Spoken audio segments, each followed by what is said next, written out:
प्रिय विद्यार्थियों, इस समय आप देख रहे हैं स्टूडेंट पोर्टल यूट्यूब चैनल और आज हम देख रहे हैं कक्षा 8 का गणित अध्याय 5 आंकड़ों का प्रबंधन और इसकी प्रश्नावली है 5.2। इसका पहला सवाल है, किसी शहर के युवा व्यक्तियों के एक समूह का यह जानने के लिए एक सर्वे किया गया है कि वे किस प्रकार का संगीत पसंद करते हैं। इनसे प्राप्त आंकड़ों को संलग्न पाई चार्ट में दर्शाया गया है। इस पाई चार्ट से निम्नलिखित प्रश्नों के उत्तर दीजिए। तो पहले हम देख लेते हैं, ये पाई चार्ट है।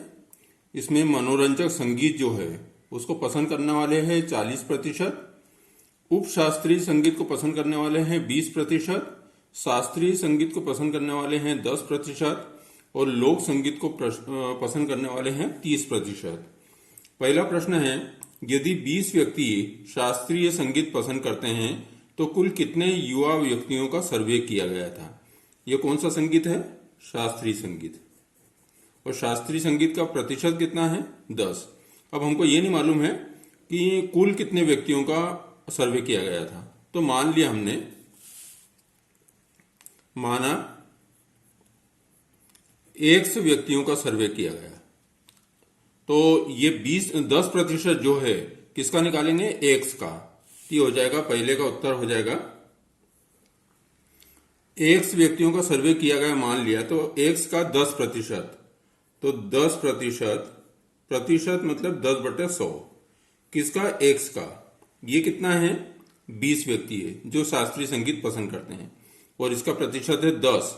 किसका? मान लिया कि एक्स व्यक्तियों का सर्वे किया गया, तो 10% 10/100 गुणित 1 बराबर 20। यहां पर मान निकाल ले, आ जाएगा 1 बराबर 20। ये 100 जो है इसके गुणा में चले जाएगा, ऊपर चले जाएगा और 10 आ जाएगा नीचे। तो ये हो जाएगा, 0 से 0 कट गई, 20 का 10 में गुणा करा तो 2 एकम 2 और ये 1 0 2 शून्य है, तो ये 2 शून्य, तो 1 बराबर 200 आ गया। मतलब हमको ये पता चल गया है कि कितने व्यक्तियों का सर्वे किया गया। 200 व्यक्तियों का सर्वे किया गया। नंबर 2, किस प्रकार का संगीत सबसे अधिक व्यक्तियों द्वारा पसंद किया जाता है। तो जिसका प्रतिशत ज्यादा होगा वो संगीत सबसे ज्यादा पसंद किया जाता है। देखो 30, 10, 20 और 40, तो 40% मनोरंजक जो है संगीत वो सबसे ज्यादा पसंद किया जाता है। तो इसका हम प्रतिशत निकालें, मालूम पड़ जाएगा कितने व्यक्तियों द्वारा। तो किसका निकालेंगे? 40%। 40%। अब किसका निकालेंगे? एक से नहीं रखेंगे, एक्स का मान निकाल लिया अपनों ने, तो गुणित एक्स की जगह रख दिया 200, मतलब 200 का 40% निकाल रहे हैं। 2 शून्य से 2 शून्य कट गई, 40 का 2 में गुणा करा तो 40 दोनों क्या हो गया? 80। तो सबसे अधिक संगीत जो पसंद किया जाता है वो कितने व्यक्ति हैं? 40 व्यक्ति। और कौन सा संगीत है वो? मनोरंजक संगीत। और कितने प्रतिशत पसंद करते हैं? 40%। नंबर 3 है, यदि कोई cassette company 1000 CD, compact disc बोलते हैं इसको, 1000 सीडी बनाए तो वह प्रत्येक प्रकार की कितनी सीडी बनाएगी? 1000 सीडी बनाना है, तो देखो यहां पर ये लिखा मैंने 40% है, 40/100 और किसका निकालेंगे हम 40%? 1000 का। तो ये हो जाएगा 1000, तो 10 100 का इसमें भाग चले गया, मतलब 2 शून्य से 2 शून्य कट गई, बचा 10, 10 का 40 से गुणा तो ये हो गया 400। तो 400 सीडी किसकी बनाएगा? वो मनोरंजक संगीत की। ये 30% है, 30/100 गुणित किसका? 1000 का। ये हो गया 2 शून्य से 2 शून्य कट गए, 30 का 10 में गुणा करा तो 30 धाम 300, तो 300 सीडी किसकी बनाएगा? लोक संगीत की। अब उस उपशास्त्री को देखो 20% है ये, तो ये लिखा 20/100 गुणित क्या हो जाएगा? ये 1000। तो 2 शून्य से 2 शून्य काट दी, तो 20 धाम क्या हो गया? 200। तो 200 सीडी किसकी बनाएगा? उपशास्त्रीय संगीत की। और 10% शास्त्रीय संगीत की। तो 10/100 करा, गुणित हो गया, ये 1000 का निकालना है हमको। 2 शून्य से 2 शून्य काट दी, 10 × 100, तो ये 100 सीडी किसकी बनाएगा? शास्त्रीय संगीत की। अब हम क्रम से देख लेते हैं इनको। मनोरंजक संगीत की कितनी सीडी बनाएगा? मनोरंजक संगीत की ये बनाएगा 400। उपशास्त्रीय संगीत की बनाएगा ये 200। शास्त्रीय संगीत की बनाएगा 100 सीडी।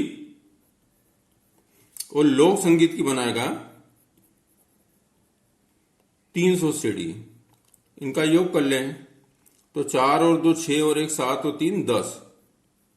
इधर दोनों जीरो हैं तो ये 1000 सीडी हो गई। तो ये था हमारा पहला सवाल। अब हम करेंगे दूसरा सवाल। ये हमारा दूसरा सवाल। 360 व्यक्तियों के एक समूह से 3 ऋतुओं वर्षा, सर्दी और गर्मी में से अपनी मनपसंद ऋतु के लिए मतदान करने को कहा गया। इनसे प्राप्त आंकड़ों को संलग्न चित्र में दर्शाया गया है। तो यहां पर देखो, ये ऋतु है इधर और ये मतों की संख्या है। ये ग्रीष्म ऋतु, वर्षा ऋतु, शीत ऋतु, और ये उनकी मतों की संख्या है 90, 120 और 150। पहला है किस ऋतु को सबसे अधिक मत मिले? तो यहां पे देखो, सबसे अधिक मत किसको मिले? 150 शीत ऋतु को मिले हैं। तो यहां लिख दिया शीत ऋतु। तो शीत ऋतु को सबसे अधिक मत मिले। अब दूसरा है प्रत्येक त्रिज्याखंड का केंद्रीय कोण ज्ञात करें। अब केंद्रीय कोण ज्ञात करना है तो देखो, यहां पर कुल मतों की संख्या कितनी है? 0 0 0 0। योग कर रहे हैं अपन। 9 और 2 11, 11 और 5 16 का 6, हाथ का आया 1, 1 और 1 2 और 1 3। तो ये हो गया 360। अब जो वृत्त होता है, पाई चार्ट होता है, उसके पूरे कोणों का योग कितना होता है? 360 अंश होता है। इसका मतलब ये हुआ कि यहां पर प्रत्येक 1/1 अंश के बराबर है। तो प्रत्येक त्रिज्याखंड का केंद्रीय कोण ज्ञात करना है तो इसका त्रिज्याखंड का केंद्रीय कोण क्या होगा? इसका होगा 90 अंश, क्योंकि कुल योग 360 है तो 360 ये है, उसमें से 90 है तो 90 अंश। ये हो गया 120 अंश और ये हो गया 150 अंश। तो ये इनका केंद्रीय कोण आ गया। अब इस सूचना को दर्शाने के लिए एक पाई चार्ट खींचिए। देखो, इसको गणित के रूप में करेंगे तो कैसे करेंगे? 90 है ग्रीष्म ऋतु के, लिखा मैंने ग्रीष्म। इसके मतों की संख्या है 90। कितने में से है? 360 में से है। और केंद्रीय कोण ज्ञात करना है तो कितने का गुणा करेंगे? 360 का। तो ये 360 से 360 कट जाएगा तो कितना आएगा? 90। इसी प्रकार हम इसका करेंगे वर्षा का। तो वर्षा का हो जाएगा 120 प्राप्त मत बटे कुल मत 360 गुणित हो गया ये 360 अंश। तो यहां 360 कट जाएगा तो ये आ जाएगा 120। और इसी प्रकार आ जाएगा शीत ऋतु का 150 बटे 360 गुणित 360, वो कट जाएंगे तो आ जाएगा 150।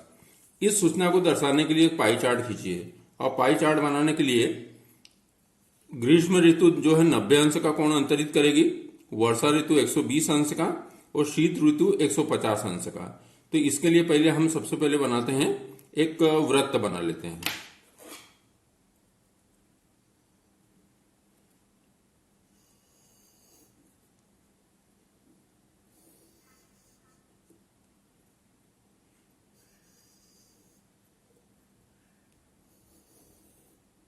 ये हमने एक वृत्त बना लिया। अब इसमें सबसे पहले अपन क्या करते हैं कि 90 अंश का कोण बनाते हैं। तो देखो, ये हमारा जो पॉइंट था जहां से हमने प्रकार को रख के वृत्त खींचा था, तो पहले तो एक सीधी लाइन खींच लेते हैं।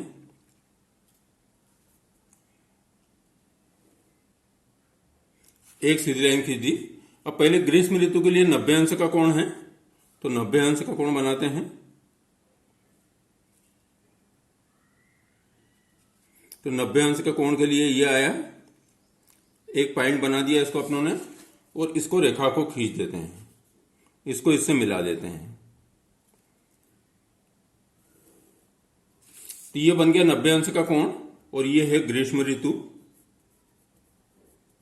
ये 90 अंश का कोण है। अब बनाना है हमको 120 अंश का वर्षा पे। तो इसको हम ऐसा पलटाएंगे और यहां पर रखेंगे चांदा और यहां पर 120 अंश का इसके ऊपर कोण बनाएंगे। तो देखो यहां पर है, ये 0 से स्टार्ट कर रहे हैं 90, फिर 100, 110 और 120। तो यहां पर 120 पे एक निशान बना दिया और यहां पर इसको इससे मिला देते हैं, केंद्र से, केंद्र बिंदु से इस बिंदु को मिला देते हैं। तो ये अपना आ जाएगा, ये हो गया 120 अंश। ये 120 अंश किसका बना है? वर्षा ऋतु का। तो यहां लिख दिया मैंने वर्षा। ये कितना आ गया? 120 अंश। अब ये 90 अंश हो गया, 120 अंश है, तो टोटल 360 अंश होता है। तो बचा वाला 150 अंश क्या है? ये शीत ऋतु है। तो ये शीत ऋतु हो गई 150 अंश, 150 अंश, और ये हो गया 120 अंश। तो ये हमारा पाई चार्ट तैयार हो गया। अब हम करते हैं सवाल नंबर 3। ये है हमारा सवाल नंबर 3। निम्नलिखित सूचना को दर्शाने वाला एक पाई चार्ट खींचिए। यह सारणी व्यक्तियों के एक समूह द्वारा पसंद किए जाने वाले रंगों को दर्शाती है। तो नीला रंग व्यक्तियों की संख्या है 18, हरा रंग ये व्यक्तियों की संख्या है 9, लाल रंग व्यक्तियों की संख्या 6 और पीला रंग व्यक्तियों की संख्या 3। और कुल कितने व्यक्ति हैं? ये दिया है टोटल 36, 18, 9, 27 से 33 और 3 36। अब यहाँ पे प्रत्येक त्रिज्या खंड का अनुपातिक भाग ज्ञात कीजिए, ज्ञात करना है सबका। उदाहरणार्थ नीला का क्या करा उन्होंने? 18/36 करा, बराबर ये हो गया 18 एकम 18, 18 दून 36, 1/2 भाग रहेगा। फिर 9/36 करा, तो 9/36, 9 एकम 9, 9 चौक 36, तो 1/4 भाग रहेगा, इत्यादि। इसे प्रयोग करते हुए संगत कोण ज्ञात कीजिए। तो देखो यहां पर हमको पाई चार्ट बनाना है। तो यहां पर कुल व्यक्तियों की संख्या कितनी है? 36 है। और पाई चार्ट के अंदर जो होता है वृत्त होता है, उसके अंदर कोण कितने होते हैं? टोटल 360 अंश। तो हमको प्रत्येक का केंद्रीय कोण निकालना है, उसके बाद हम पाई चार्ट बनाएंगे। तो नीला रंग जो है, नीले रंग के लिए क्या है? 18 व्यक्तियों की संख्या है, पर कितने में से? 36 में से। और केंद्रीय कोण ज्ञात करना है, तो कितने का गुणा करेंगे? 360 का गुणा करेंगे। देखो यहां पर यह कट जाता है, 36 एकम 36, 36 धाम 360, मतलब 18 में किसका गुणा करेंगे? 10 का। तो देखो 18 में अगर 10 का गुणा करेंगे तो क्या होगा? ये 180 अंश हो गया। 9 में 10 का गुणा करेंगे तो, क्योंकि हर बार ये 36 और 360 आएंगे, तो 9 में 10 का गुणा करा तो 9 दहे 90, 90 अंश का केंद्रीय कोण आ गया। 6 गुणित 10 करा तो 6 दाम 60, 60 अंश का केंद्रीय कोण आ गया। 3 गुणित 10 करा तो 3 धाम 30, ये 30 अंश का केंद्रीय कोण आ गया। अब इनको सबको जोड़ेंगे, तो जैसे ये जुड़ा है, इसमें 10 का गुणा होकर जुड़ेगा। तो देखो क्या है? 8 और 9 27, 17, 17 6 23 और 3 26, 26 का 6, इधर 0 है, हाथ क्या है? 2, 2 और 1 3 हो गया। तो ये 360 अंश पूरा हो गया। अब हम पहले बनाते हैं इसका पाई चार्ट। तो पाई चार्ट में क्या है? नीला रंग कितना हो रहा है? 180 अंश हो रहा है। ठीक है, पाई चार्ट बनाने के लिए हमने क्या करा? एक वृत्त खींच देते हैं। ये हमने वृत्त बना लिया पाई चार्ट के लिए। ये वृत्त बना लिया। अब इसमें सबसे पहले ये जो 90 अंश है हरा, उसको देख लेते हैं। देखो हमारा जो ये बिंदु था, ये है, ये बिंदु है। तो एक सरल रेखा शुरू से स्टार्ट कर देते हैं। तो ये त्रिज्या, वृत्त की त्रिज्या है, मतलब ये रेखा है। और यहां पर बनाते हैं हम कितने का कोण बनाए? चलो 180 अंश का कोण बनाते हैं। तो 180 अंश का कोण कैसे होता है? ये पूरा 360 है, तो आधा कितना होगा? 180 अंश। तो आधा मतलब ये हो गया। तो इसी को पूरी लाइन खींच देते हैं, तो ये आधा हो जाएगा।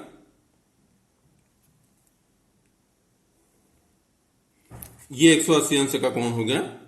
तो इसको मैंने करा 180 अंश का कोण, और ये 180 अंश का कोण कौन सा है? नीला रंग है, ये है नीला रंग। अब उसके बाद में 90 अंश का कोण क्या है? हरा है। तो 90 अंश यहां पर बनाएंगे। तो इसको मैं पलट दूं या ऐसे ही बना सकते हैं अपन। देखो यहां पर रखा है इसको, तो ये 90 अंश का कोण यहां पर बन रहा है, ये यहां पर बन रहा है। तो ठीक इसके लंबवत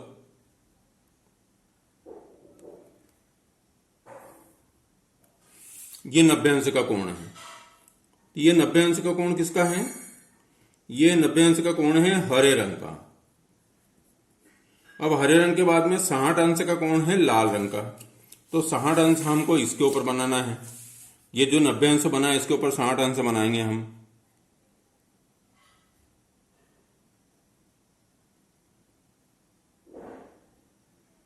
ये हो गया, ये 60 अंश हमारा यहां पर आ रहा है।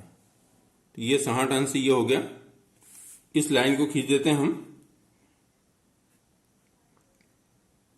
केवल वृत्त के अंदर ही खींचेंगे हम इसको। ये हो गया 60 अंश। अब ये हो गया 60 अंश हमारा, ये 60 अंश हुआ है। और ये 60 अंश किसका है? लाल रंग का है, ये लाल रंग का है। अब बचा वाला कितना कोण है? ये 30 अंश का है, क्योंकि टोटल 360 में से हमने जितने कोण लिए 3 कोण ले लिया। बचा वाला कोण 30 अंश किसका है? ये पीला है। तो ये पीला रंग है। तो ये हमने पाई चार्ट इसका रंगों का बना लिया है। अब हम करेंगे सवाल नंबर 4। ये है सवाल नंबर 4। संलग्न पाई चार्ट एक विद्यार्थी द्वारा किसी परीक्षा में हिंदी, अंग्रेजी, गणित, सामाजिक विज्ञान और विज्ञान में प्राप्त किए गए अंकों को दर्शाता है। अब देखो ये विषय कौन कौन से हैं? हिंदी, अंग्रेजी, गणित, सामाजिक विज्ञान और विज्ञान। नंबर 1 है, किस विषय में उस विद्यार्थी ने 105 अंक प्राप्त किए, है ना। ये संकेत दिया है उसमें। 540 अंकों के लिए केंद्रीय कोण 360 अंश है, अतः 105 अंकों के लिए केंद्रीय कोण क्या होगा? तो हम यहां पर, हमारे पास पूरा वृत्त जो है ये कितने अंश का कोण है? पूरे वृत्त का 360 अंश है। और यहां पर विद्यार्थी जो अंक प्राप्ति किए, कुल अंक प्राप्ति किए वो कितने हैं? 540। तो 540 ज्यादा है 360 से। इसका मतलब एक अंश के लिए ज्यादा अंक है। तो हम एक अंश के लिए वो निकाल लेते हैं अंक, फिर उसके बाद में जो ये मान दिए हैं उनके मान निकाल लेंगे। तो यहां लिखा मैंने, चूंकि 360 अंश के लिए अंक, 360 अंश के लिए अंक बराबर कितना हो गया? ये जो दिया है 540। तो इसलिए एक अंक के लिए कितने होंगे? एक अंश के लिए कितने होंगे? एक अंश के लिए अंक बराबर 540 बटे हो गया ये 360। तो इसका मान निकाल लें हम। तो ये शून्य से शून्य कट गया, 18 तिरी 54 और 18 दूनी 36। तो बराबर आ गया ये 3/2।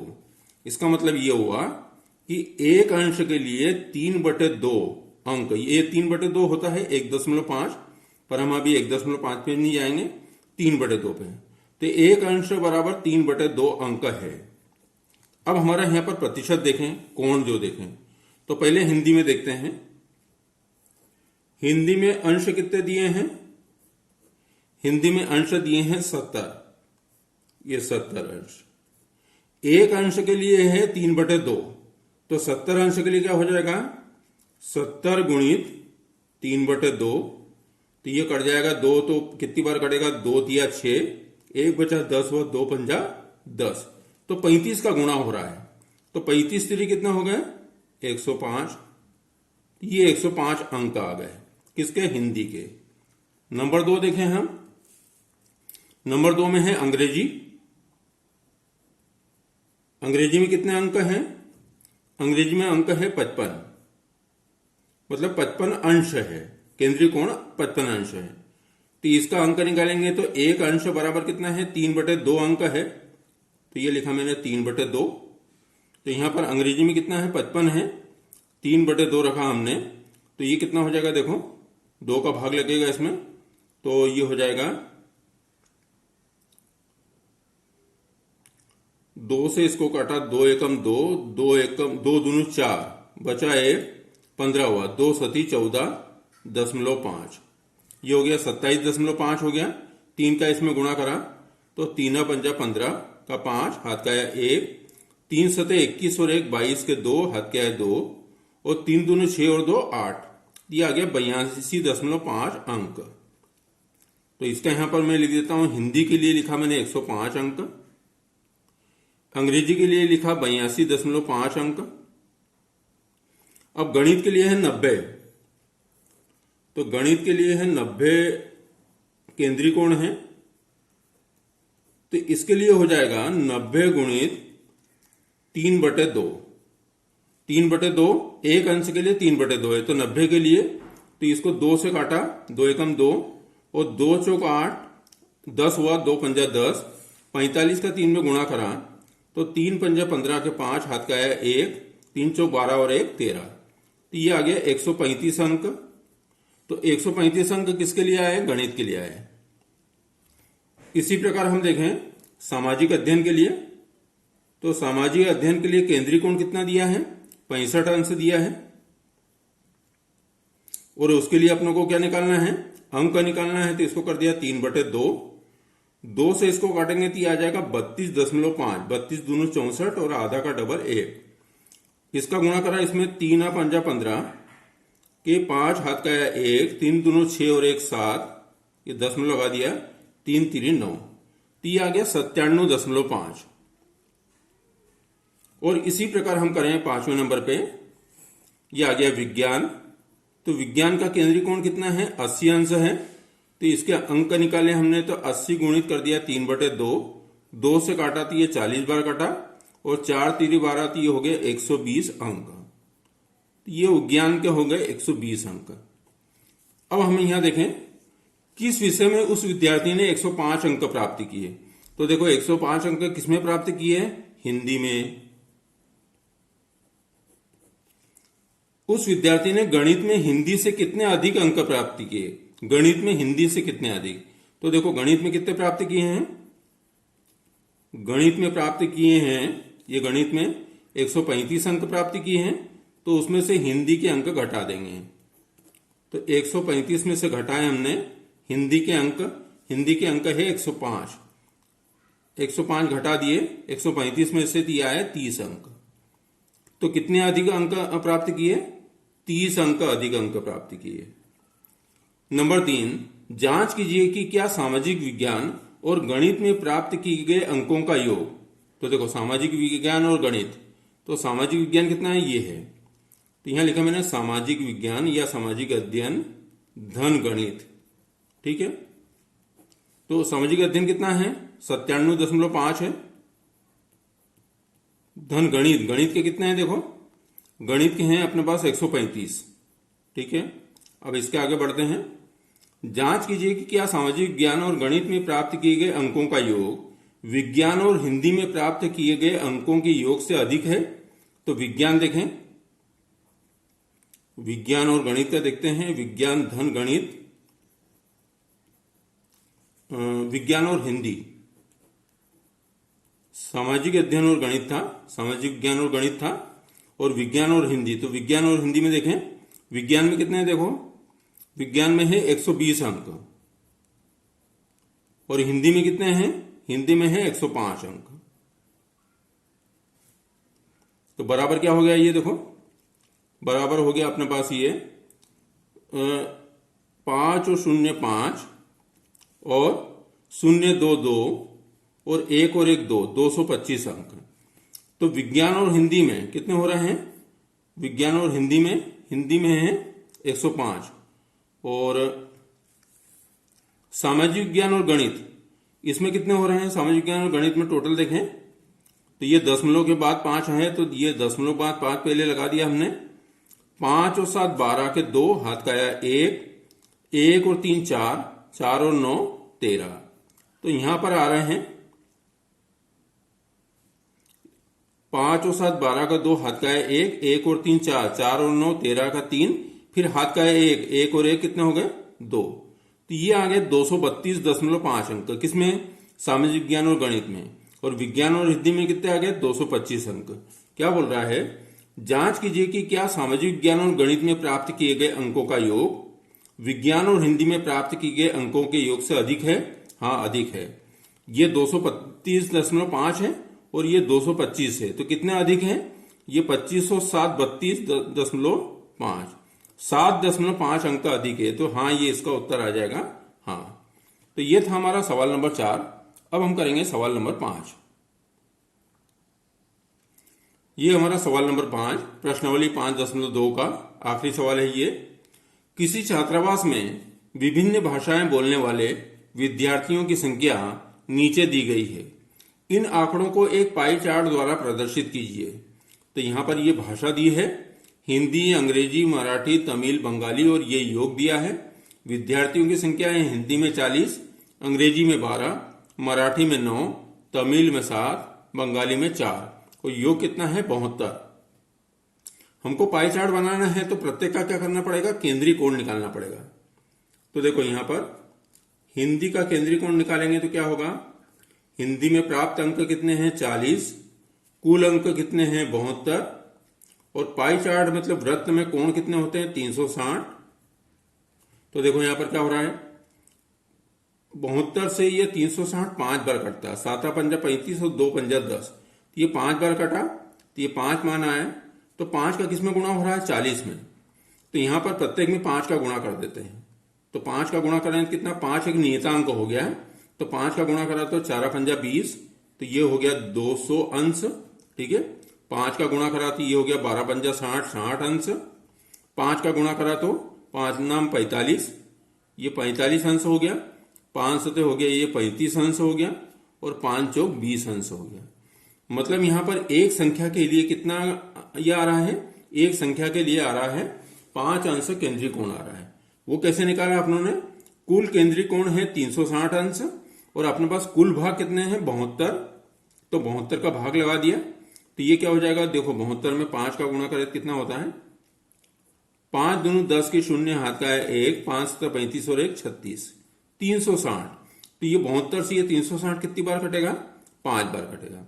तो एक अंश के लिए 5 अंश आया, तो हमने सबके केंद्रीय कोण निकाल लिए। अब इनको जोड़ लेते हैं।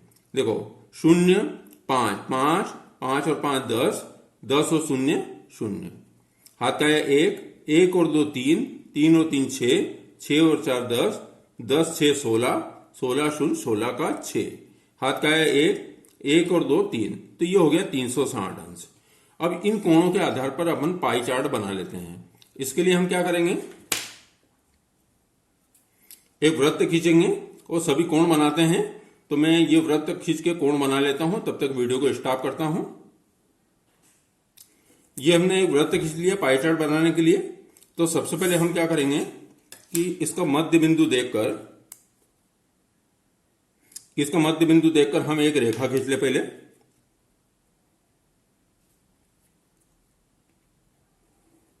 ये वृत्त की त्रिज्या हो गई, एक रेखा हो गई। अब इसके बाद ये सब कोण बनाते हैं। तो सबसे पहले हम कितना कोण बनाएंगे, 200 अंश का। तो इसके ऊपर रख के 200 अंश का कोण बनाएंगे हम। देखो 200 अंश, ये अपने पास चांदा जो है वो अधिकतम कितने कोण लेता है, 180 अंश का कोण लेता है। यहां से अपन चालू करें, इधर से चालू करेंगे 0 से, तो 0 से 180 तक जाता है। अब उसके बाद 200 मतलब 180 से 20 ज्यादा है। तो इसका मतलब ये है कि हमको ऐसा बनाना पड़ेगा। तो 180 तो इतना हो गया। अब इधर से चालू करेंगे, 180 के बाद में कितने कोण लेना है, 20 और लेना है, तब जाके वो होगा 200। तो देखो ये 20 यहां पर है, तो ये 200, ये 200 हो गया। इसको हमने इसको मिला दिया, तो ये हो जाएगा 200 अंश का कोण। क्योंकि चांदे में 180 अंश होता है, तो 180 अंश तो हो गया, उसके बाद और आ गया, तो ये 200 अंश का कोण हो गया। ये हो गया 200 अंश का कोण। और ये किसका है, हिंदी का। और हिंदी में कितने हैं, ये छात्रावास में विद्यार्थियों की संख्या कितनी है, ये 40 है जो हिंदी भाषा बोलते हैं। अब उसके बाद 60 अंश, तो 60 अंश अंग्रेजी है, तो इसके ऊपर हम बनाएंगे 60 अंश। ये मैं चांदे को इस प्रकार से ले लेता हूं, और 60 अंश इधर से बनाएंगे। तो देखो ये 0 10 20 30 40 50 60, ये 60 यहां पर करा, इसको मैंने मिला दिया इससे।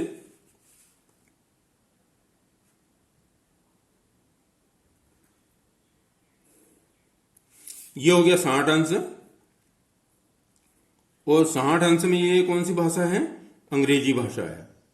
और इसमें विद्यार्थियों की संख्या कितनी है, इसमें विद्यार्थियों की संख्या है 12।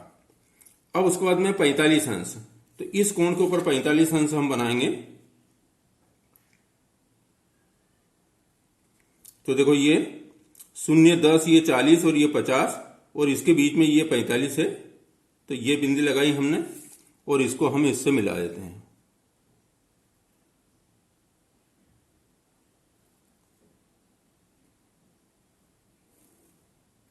ये हो गया 45 अंश।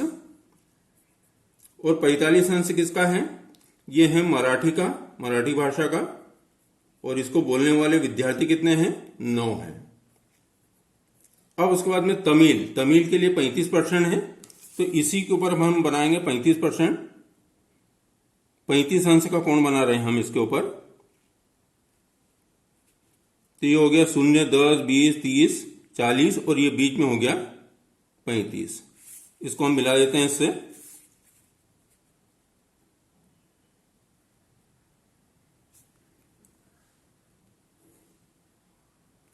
तो ये 35 अंश हो गया किसके लिए?